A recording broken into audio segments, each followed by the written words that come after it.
Get ready, Friar Faithful. This is the EcoWater SoCal Padres pregame show on the Padres Radio Network. Jackson swings, hits it in the air, deep to right field. He has done it again. Unbelievable. Coming up, we'll have a recap of the previous Padres game, a preview of today's starting pitching matchup, our keys to the game. Plus, we'll hear from manager Mike Shildt. Ultimately, what we're here to do is win. From the Padres Radio Network, here's Sam Levitt. San Diego Padres baseball coming up on 97.3 The Fan and the Padres Radio Network. Today, the Padres take on the New York Mets in the second game of a three-game series. Our starting pitching matchup today on the mound for the Mets, left-hander David Peterson, and for the Padres, right-hander Nick Pivetta. Hi, good everyone. Sam Levitt with you from inside our San Diego studios. First pitch coming up at 4:10 p.m. in New York City. Coming up in the next 50 minutes, we have a lot to do. We'll hear from today's starting pitcher, Nick Pivetta. We'll hear from Padres manager Mike Shildt. We check in with Tony Gwynn Jr. at Citi Field in New York in just a matter of minutes, our keys to the game, and much, much more to come.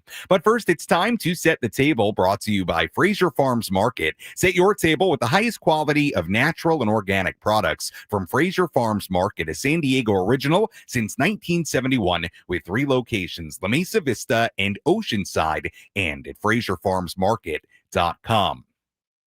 Padres enter today 82-69. They enter the day 2 games out of first place in the National League West behind the LA Dodgers. Padres have sat in the NL second wildcard spot for weeks now. They're 4 games up on the Mets, who hold the final wildcard spot, 5 games behind the Cubs entering today for the first wildcard spot. At the moment, the Padres would head to Wrigley Field in Chicago for a wildcard series. Mets, meanwhile, 78-73. They snapped an 8-game losing streak against the Rangers on Sunday. Mets entering today just a game and a half up on the Arizona Diamondbacks for that final National League wildcard spot. Well, the Padres had their series and road trip opener last night in New York. Let's rewind. Did you miss what happened in the last Padres game? Let's take a look back with our Padres Rewind on the Padres Radio Network. Unfortunately, last night, the Mets were all over Michael King in the first inning. They hit 4 straight singles to take a 1-0 lead. It looked like King might get out of it with just a single run allowed after he got a 1-2-3 double play, but there were still 2 on base for Jeff McNeil. Second and third, 2 out. He swings at the first pitch and a fair ball on the ground up the right field line. Alonso has scored. Nimmo's on his way. McNeil into second with a 2-run double, and it's 3-0 Mets here in the first. Unfortunately, the Mets were not done. Brett Beatty was next. 3-1 here, launched in the air, deep to right field. Fernando is back. He's going to watch. It's going to go.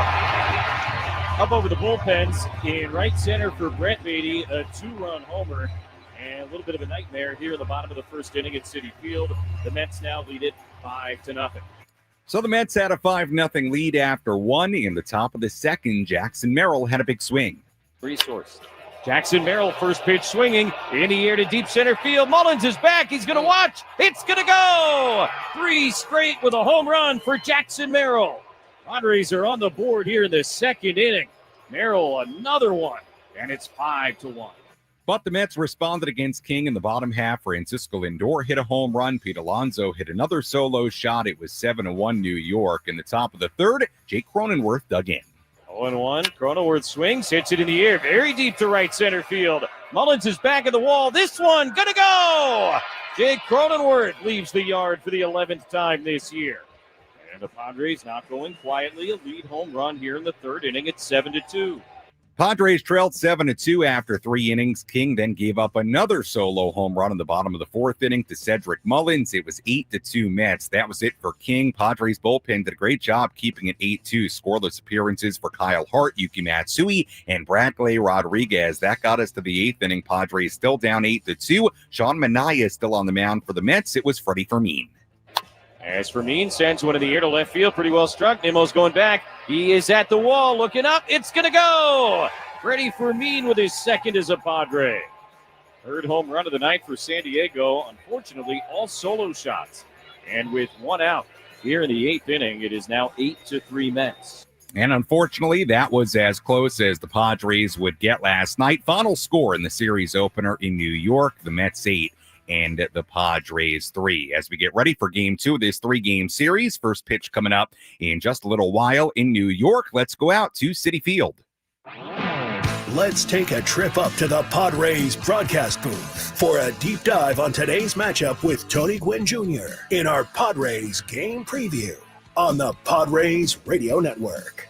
Tony, before we talk baseball, from my understanding, the tarp has been on the field pretty much all day in New York, but it sounds like we have some good news right now with the tarp coming off the field. Is that correct? They are currently dumping the water in the outfield because no one cares about the outfielders, and are going to roll the tarp up, and hopefully get this game out on time. It's so true, Tony. They just dump all that water out there and say, outfielders, good luck. We're going to focus on the infield. Right. Yeah, it doesn't seem very fair. Nick Pivetta on the mound for the Padres today. Goes without saying, Tony, he's been absolutely terrific for the Padres this season. I thought you, Chris Graby, had an excellent interview with him last week on your afternoon show. I thought he was absolutely terrific. We'll play some of that for the listeners a little bit later. I guess quite simply, as he continues to put together great start after great start after great start, Tony, how would you sort of sum up what this whole experience has been like for Nick Pivetta watching him this season? Fantastic. I think that's the one word I would use to describe it. I mean, the Padres he has been the one guy that has been in the rotation from day one. No misses. He's made every start. And not only has he made every start, he's been terrific in those starts. There's a reason why I feel pretty confident when they have this final list of Cy Young guys in National League, he's going to be one of them. I mean, that's the type of year that Nick Pivetta has put together, all while having to oftentimes do what he's going to have to do tonight. Pitch after the Padres have had a rough performance the night before and come out and throw some zeros up. And almost every time he's been able to accomplish that, Padres will once again lean on that here tonight. To your point, his numbers after a loss this season have been terrific. We'll get into those a little bit later. Offensively for the Padres, Tony, you look at the last 9-10 games, and really aside from the handful of games against the Rockies, the Saturday and Sunday at Petco Park, final couple of games of the series in Colorado, it's not like the Padres are scoring a ton of runs right now. Your general sense of the Padres offense right now, maybe outside of those games we saw against the Rockies as of late? They got to figure it out is what I would say. I think this ball club has been inconsistent with the type of ABs that they have put together.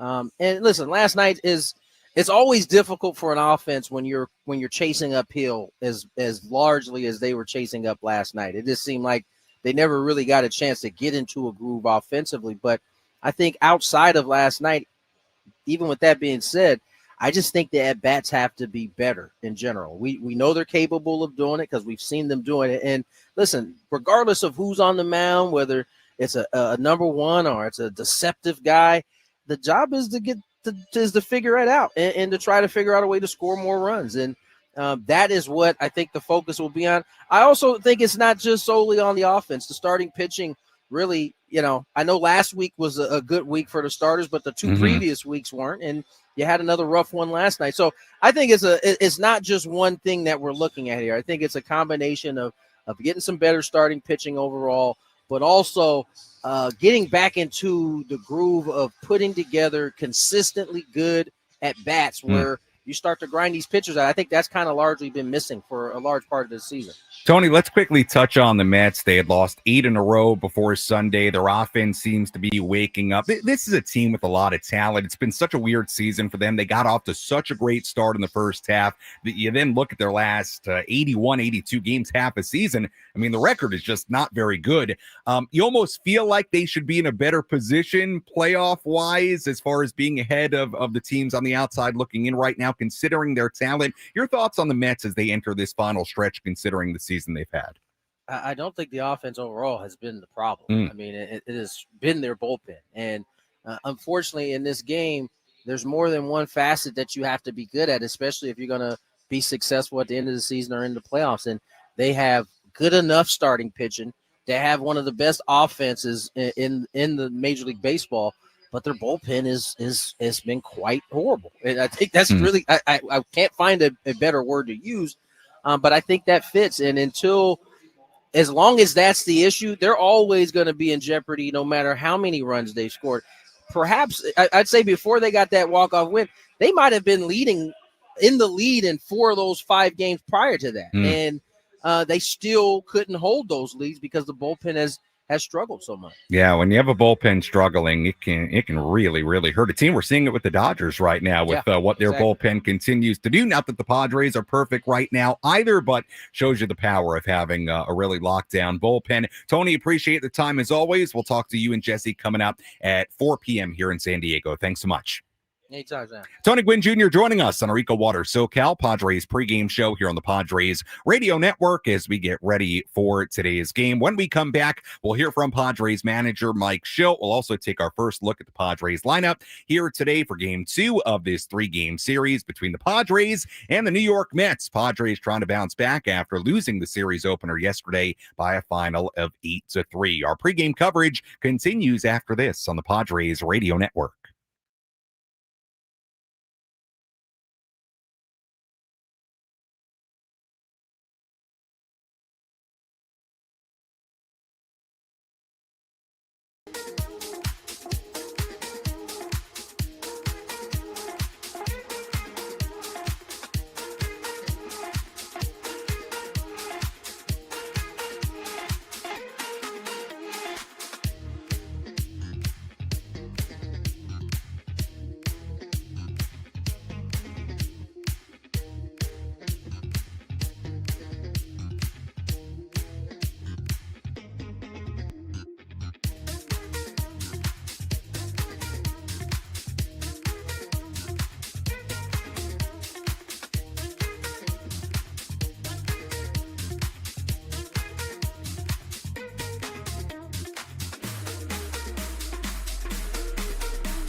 Our EcoWater SoCal Padres pregame show continues here on the Padres Radio Network. Sam Levitt with you inside our San Diego studios. First pitch coming up at 4:10 here in San Diego as the Padres take on the Mets in New York. Game 2 of this 3-game series. We'll hear from Mike Shildt in just a moment. Take a look at the Padres lineup today. It looks like this. Fernando Tatis Jr. in right field leading off. Luis Ariz at first base batting second. Manny Machado at third base batting third. Gavin Sheets, the DH, batting cleanup. Ramon Miguel Laureano in left field batting 5th, Jackson Merrill in center batting 6th, Jose Iglesias, the former Met, shortstop batting 7th, Jake Cronenworth at second base batting 8th, and Elias Diaz doing the catching here today, batting 9th with right-hander Nick Pivetta on the hill. As we get ready for first pitch coming up in just a little bit, let's go to New York and hear from the Padres skipper.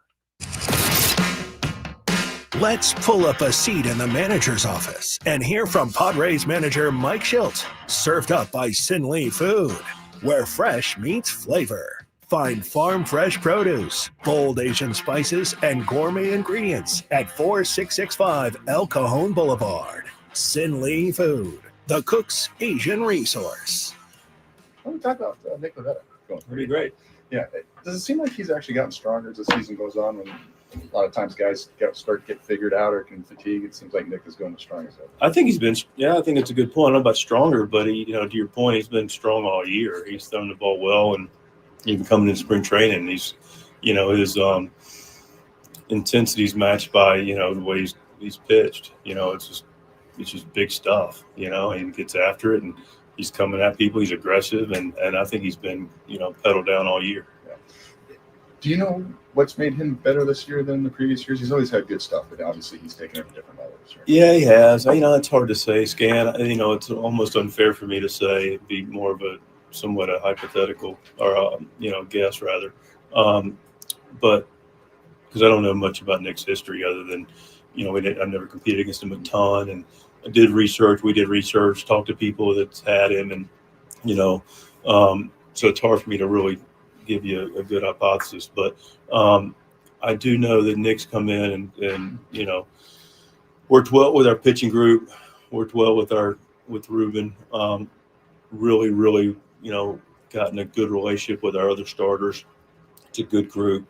And I like the fact that part's important. The other starters would, even Joe's a big part of that, even though he hadn't pitched for us this year. And Michael, who's been in and out, and Hughes, who's been in and out, and Dylan, who's been a mainstay. But, you have a lot of experience in that core group. And I know they talk shop and they share thoughts with each other. And that's how guys grow, and they grow each other. And, the other thing is, he's got clarity in how he wants to compete. And we play defense behind him. And it's a lot of variables for it, probably. Michael King, just to confirm, does you feel okay that everything came out of it physically okay after the outing yesterday? By all reports, I haven't seen Michael yet. So, I think we've moved the buses back a little bit because of the weather here and the batting practice. So I haven't seen Michael, but all reports is that physically came out of it fine yesterday. Cool. Jose Iglesias, just walking around the stadium the last couple of days, obviously he had a huge presence in this for the Mets last year, but he's had a big presence for you guys too. What is it like to have a veteran guy in the importance of having his presence in the clubhouse, especially maybe this time of year? Yeah, it's important. I mean, as many people that have gone through, this time of year that you can have that can rely and draw on those experiences and help other people that are going through it is very valuable. It's clear to me also, Scan, yesterday for the game, they did a nice tribute to him.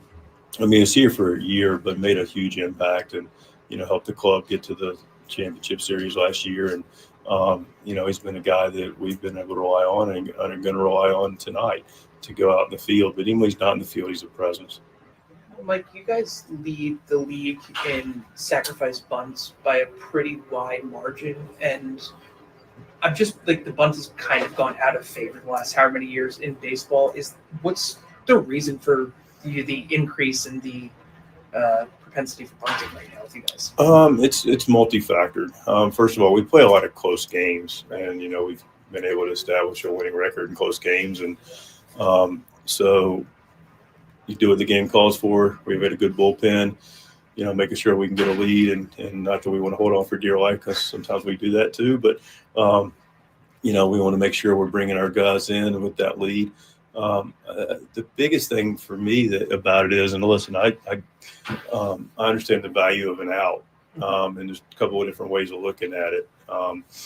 So, there's going to be outs made. We clearly know, and we talk about this with our group about slug and how important slug is. And listen, we want to hit homers. We hit a couple last night, 3, and have swung the bat well and driven the ball out of the ballpark. We are pro homer. All right. So let's make that clear. The other thing about it is, a lot of times the team that makes the most productive outs has the best chance to win the game. And the point that I'm really tickled about is our players have the freedom to see the game, and we trust them to feel what's taking place in their at bat. So, Jackson, for an example, he hits a homer the other way, and then the next day, first and second, he's bunting. Well, it's not the same pitcher that's throwing. And just in general, if the guy being the hitter, is taking in a bat and he's not as comfortable, whether it's a left on left, just a tough matchup, the hitter that particular day is not feeling great. These guys are human, and they go, okay, I'm not seeing the ball really great off this particular guy. So let me figure out a way to pass the baton, and do that. And I would say that's probably half of our sacrifice bunts, where guys are in a situation where, because think about a sacrifice bunt situation. What are you also in? You're also in a position where you could hit into a double play. All right. And if a guy's not feeling good about a matchup, and if a guy's a high ground ball guy, and he goes, okay, I can move this guy, stay out of the double play, and move a guy from first, second, or second to third, or both. And then you go, all right, and now we hit a sac fly. We've had good at bats. We've been able to chance to score a run. And I've gone round and around, but that's the part of the analytic world that doesn't get factored in, because in a silo, I understand giving up a third of your inning isn't something that I personally want to do consistently. But if we can make a productive out and allow us to help score a run and win a game, then. That was Padres manager Mike Shildt earlier today inside the Padres clubhouse. We'll hear a little bit more from Mike coming up on our injury report in just a little while. Sam Levitt back with you inside our San Diego studios as we get ready for first pitch coming up in just about 40 minutes, a little bit less than 40 minutes here on the Padres Radio Network. Game 2 of this 3-game series between the Padres and the Mets. Let's tell you who's hot, who's not. Which player is locked in at the dish? Who needs to kick things up another notch? This is Who's Hot, Who's Not on the Padres Radio Network. Let's put one guy in each category today. In the hot category, how about Jackson Merrill? He's red hot right now, batting .333 in his last 10 games with 5 home runs, 10 RBIs in those 10 games. He's hit a home run in 3 consecutive games. We'll see if Jackson can make it 4 in a row here today. In the not category, he's not in the lineup today, but Ryan O'Hearn just 3 for 31 in his last 9 games, all singles. So we'll see if Ryan O'Hearn gets an opportunity off the bench today. If he does, we'll see if he can get things into gear. That's a quick look at who's hot, who's not in the Padres lineup today. Again, O'Hearn not in the lineup, and Jackson Merrill, of course, playing center field today. Let's give you some headlines from around the major leagues. Let's examine the most important news and the latest information you need to know in the world of Major League Baseball. Sam Levitt takes you around the horn. Presented by Valley View Casino and Hotel. Get ready for Major League winning when you join Valley View Casino and Hotel's Players Club and receive over $200 in free instant offers. Visit valleyviewcasino.com to learn more today. A few headlines from today in the major leagues. The Cubs have clinched a postseason berth. They beat the Pirates earlier today in Pittsburgh. Their first postseason berth since 2020. The Padres would hit Wrigley Field for a wild card series if the current standings hold. Cubs still without their all-star right fielder Kyle Tucker. He was placed on the IL with a left calf injury last week. He is still working his way back. Cal Raleigh, the Mariners catcher, hit 2 home runs in Kansas City last night, his 55th and 56th home runs of the season. With his first one, he surpassed Mickey Mantle for the most home runs by a switch hitter in a single season. With his second, he tied Ken Griffey Jr. for the most home runs in a season by a Seattle Mariner. Yordan Alvarez of the Astros has a pretty significant left ankle sprain. He'll be out of the Astros lineup lineup indefinitely as Houston continues to battle for a division title and an American League playoff spot. Astros have no timetable for Alvarez right now. Does not sound very good. Sounds like it's a significant ankle sprain for Alvarez, and obviously he is a very, very important player to that Astros lineup. And that's a quick look at some headlines from around the major leagues. We'll have a full look at the out-of-town scoreboard coming up in just a bit. When we come back, we give you the latest on Xander Bogaerts, and we hear from today's starting pitcher, Nick Pivetta, that and much, much more as we get ready for first pitch coming up at 4:10 right here on the Padres Radio Network.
Our EcoWater SoCal Padres pregame show continues here on the Padres Radio Network. Sam Levitt with you inside our San Diego studios. First pitch coming up in just a little bit more than a half hour in New York City. Game 2 of this three-game series between the Padres and the Mets. Nick Pivetta on the mound for the Padres. Left-hander David Peterson on the mound for New York. We'll hear from Nick Pivetta coming up in just a bit. First, let's give you the latest on Xander Bogaerts and more. Who's in? Who's out? This is the Bada Fulkerson Injury Report, presented by San Diego's Bulldog Injury Attorneys, who hope you're never in an accident. But if you are, make Bada Fulkerson the first call you make. Hit them up 24/7 at badafulkerson.com.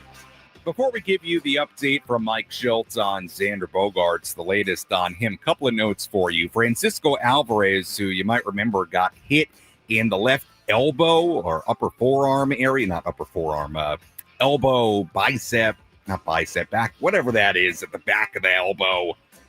I'm not a physician. Anyway, got hit in the elbow. We'll call it elbow. Came out of the game yesterday after getting hit by a pitch from Bradley Rodriguez. Came out. He's back in the lineup today. That was the point of that whole conversation. So Alvarez back in the lineup and catching today for the Mets. Nestor Cortes threw a bullpen session yesterday. He is scheduled to pitch to hitters on Friday, likely at the team's spring training complex in Arizona. As far as Xander Bogaerts, here was the latest update on Bogey from Padres manager Mike Shildt earlier today. He had another good day yesterday. Texted with him earlier. got around 6 at bats. Didn't run the bases, but did simulate getting out of the box, and that would check that mark. The video I saw looked really like Xander, looked uninhibited, looked natural, looked free. He ran, cut, and did some angle work in the outfield with some sprinting. That looked good. I didn't get any video of the defense, but I trust the people that are there in Arizona and said it looked good. And then finally I talked to Xander, and he feels good and is optimistic about the last couple of days. Today's a little bit of a lighter day for him. And then we'll evaluate the next couple of days and see where we're standing. But, I was really encouraged from yesterday because the last 2 days, because he had a really heavy day 2 days ago. And that's it was a kind of pushing him a little bit more, and how he recovered and then was able to repeat it again, and now he's recovered is very favorable. So beyond that, we'll kind of evaluate his timeline. Is he doing everything defensively? Most everything. I mean, still we're limiting the repetitions, but he's worked on, double play feeds, pivots, ground balls, tags, but the volume is still being monitored. You think he'll be in Chicago? He'll be in Arizona when we're in Chicago to start. Yes, sir.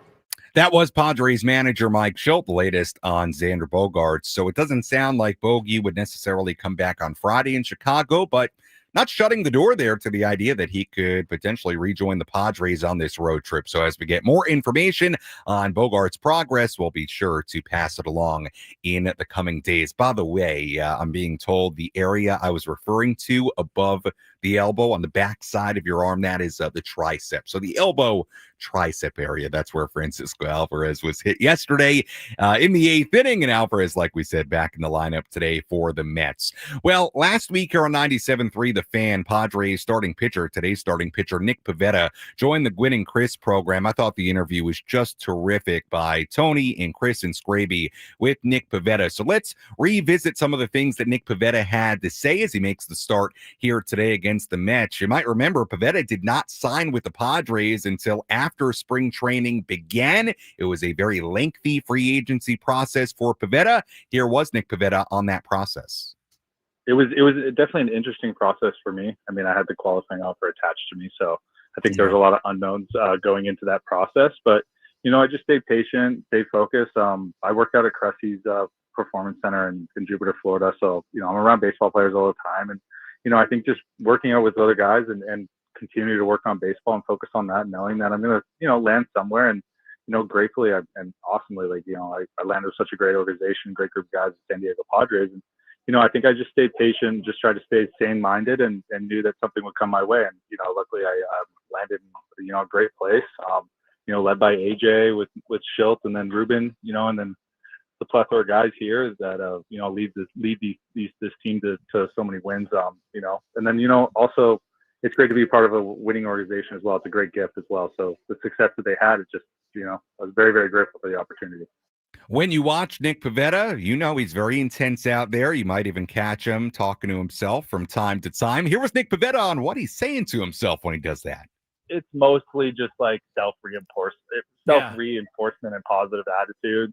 It's always like just calming the moment too. I feel like there's numerous resets in an outing, and always finding that good reset to get into that kind of that subconscious mode, that flow state, as you say, or will, when things are just kind of coming easy. And it's just kind of that kind of dance and battle, and fun thing to find. But just self-talk, positive self-talk, and like just trying to keep myself very present in the moment of what's going on, and making sure that I'm very present. I think being present is very important for me this year. We'll dive deep into Pavetta's numbers coming up in our next segment. He's been so good, having the best year of his major league career. Here was Pavetta on what has changed for him this season in particular. Yeah, I think it's like it's years of kind of experience, kind of getting me, obviously started in Philly, and then kind of finding some building blocks in Boston, and then trying to figure out what the correct way to build the building is now. I think in that type of term, it's what is the foundation of it.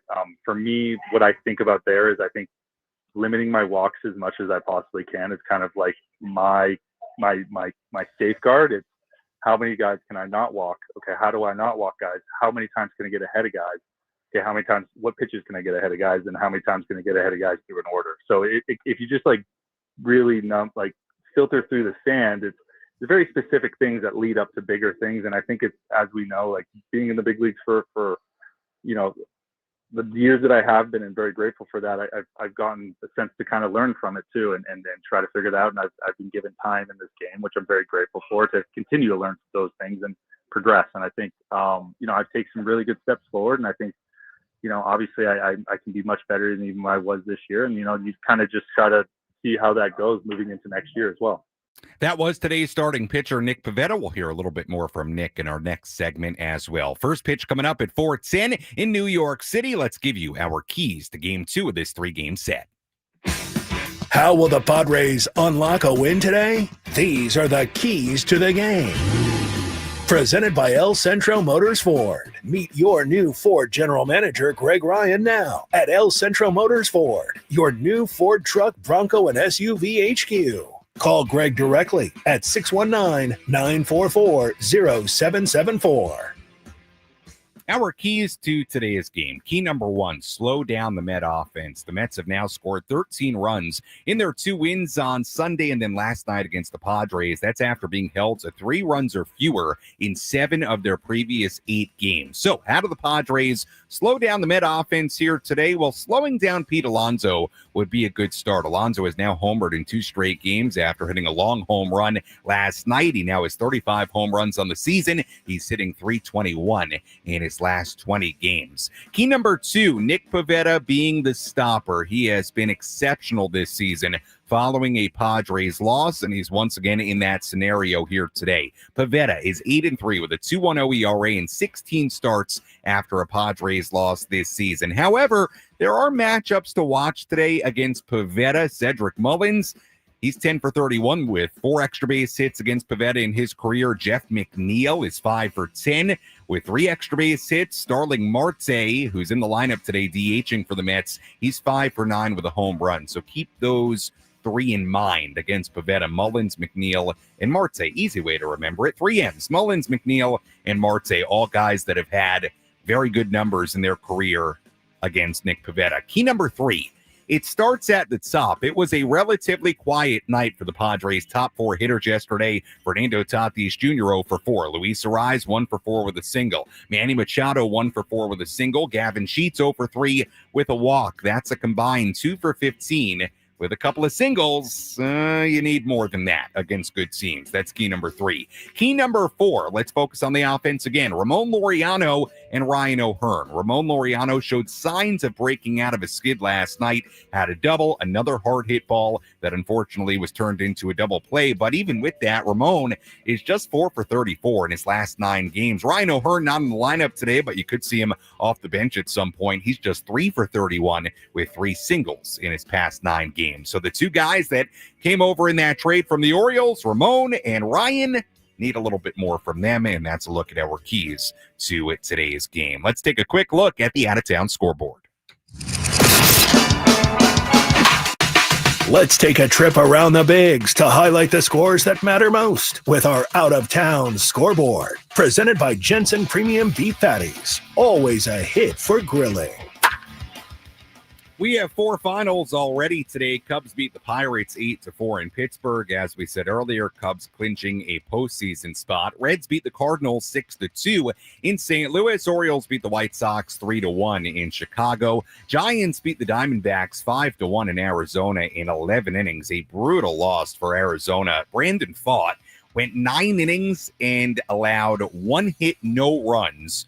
They had the winning run on base with 1 out in the 9th inning and the 10th inning. Could not win the game, and then the Giants scoring 5 runs in the top of the 11th inning. That's a tough loss for Arizona. Braves beating the Nationals right now in the 9th inning, 7-3 in D.C. Guardians and the Tigers in the 1st inning, they're scoreless in Detroit. A's and the Red Sox at Fenway, 1st inning there, no score. Games yet to begin. Blue Jays and the Rays in Tampa Bay at 4:05. Angels and the Brewers at 4:40 in Milwaukee. Yankees and the Twins in Minnesota at 4:40. Mariners and the Royals in Kansas City at 4:40 in Houston. Houston. The Rangers visit the Astros at 5:10. Marlins in Colorado at 5:40. And finally, Phillies and the Dodgers in LA at 7:10. And that is a full look at the out-of-town scoreboard on this Wednesday. We'll have more on those games coming up in our post-game coverage. When we come back, we tell you what to watch for in today's game. We're going to focus on the Padre offense. Plus, we break down today's starting pitching matchup between Nick Pivetta and David Peterson. First pitch coming up in New York in just a bit, right here on the Padres Radio Network.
Our EcoWater SoCal Padres pregame show continues here on the Padres Radio Network. Sam Levitt with you inside our San Diego studios. We go out to New York. Jesse Ackler, Tony Gwynn Jr. standing by. They come your way in just about 7 minutes. Let's tell you what to watch for in today's game. What's the one thing Sam Levitt will be keeping his eye on in today's game? This is What to Watch For, presented by Genesis Home Improvements, San Diego's trusted painting, roofing, and window company. Save 15% today on a new beginning for your home. Visit GenesisHomeImprovementsSD.com. What to watch for today? Can the Padres offense get it going? The Padres have scored more than 3 runs in just 6 of their past 15 games, and 4 of those games were against the Colorado Rockies, the team giving up the most runs per game in baseball. Runners in scoring position needs to be better. Padres went 9 for 22 with runners in scoring position in their 2 wins on Saturday and Sunday against the Rockies. They went 8 for 17 with runners in scoring position against them on September 7th in Colorado. But if you look at the other 9 games since September 2nd, aside from those 3 games against the Rockies, of all teams, they're batting just 153 with runners in scoring position. Padres have got to get this offense into a higher gear. They got to be better with runners in scoring position.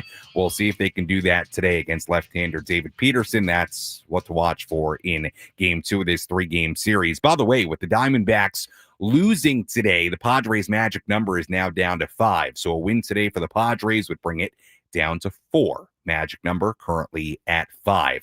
Nick Pivetta here on 97.3 The Fan last week. As you might know, Nick grew up in Canada. Here was Pavetta on how he avoided hockey and went towards baseball. If I'm being blunt and honest, I wasn't the most athletic when I was younger, not the swiftest on skates, and I really didn't want to wake up at 6 a.m. for practice. So I really enjoyed soccer, and I started to play soccer, and then I was playing baseball from a young age, just like Little League and having fun and doing that. And I just progressed from there. And I think when it started to get serious was when I was 16 years old. I met Greg Hamilton at a tournament in Okanagan, British Columbia, I believe, and he asked me to come be a part of the junior national team. And I think that's when things started to progress as a baseball player. I was about 16, 17, doing a lot of trips to the junior national team, going down to the Dominican Republic, and then doing going to Cuba, doing the World Junior Baseball Classic. And I think that just kind of set me on my road of, okay, this is baseball and this is what I want to do. And I'm okay at it. I'm pretty good at it. I wasn't the greatest, but I had a little bit of a drive and some talent. I just tried to figure it out step by step. So you heard about Nick Pivetta's life. Let's tell you about his season. He's in the midst of the best year of his career here in 2025, 13-5, a 2.73 ERA. In 29 starts, Pavetta has a 1.85 ERA in his last 14 starts. In that span, it's the second lowest ERA in the majors among pitchers with at least 60 innings of work. Pavetta having a year where he could get Cy Young Award votes. He ranks 3rd in pitcher WAR, 5th in ERA, 1st in WHIP at 0.95. He's tied for 6th in innings pitched at 171 1.3 this year among National League qualified pitchers. He was terrific against the Reds last week, went 7 scoreless innings. Hasn't made a start against the Mets since 2021 when he was with Philadelphia. Saw the Mets a ton when he pitched in the NL East, a career ERA of 5.23 against the Mets in more than 40 innings between starts and relief work. As far as the Mets, left-hander David Peterson, 30-year-old on the mound for the Mets today, 9-5, a 3.77 ERA in 28 starts this season. Last start against the Phillies, he went 5 innings, 3 earned runs given up on 7 hits. His last 7 starts, he's posted a 7.13 ERA. That's the 5th worst ERA in the majors during that span out of pitchers with at least 30 innings of work. Faced the Padres last year in San Diego, went 7 innings and a third, 1 earned run given up on 5 hits. Elias Diaz is the only Padre with a home run against Peterson, and Diaz is in the Padres lineup here today. And that's a look at our starting pitching matchup between David Peterson and Nick Pivetta.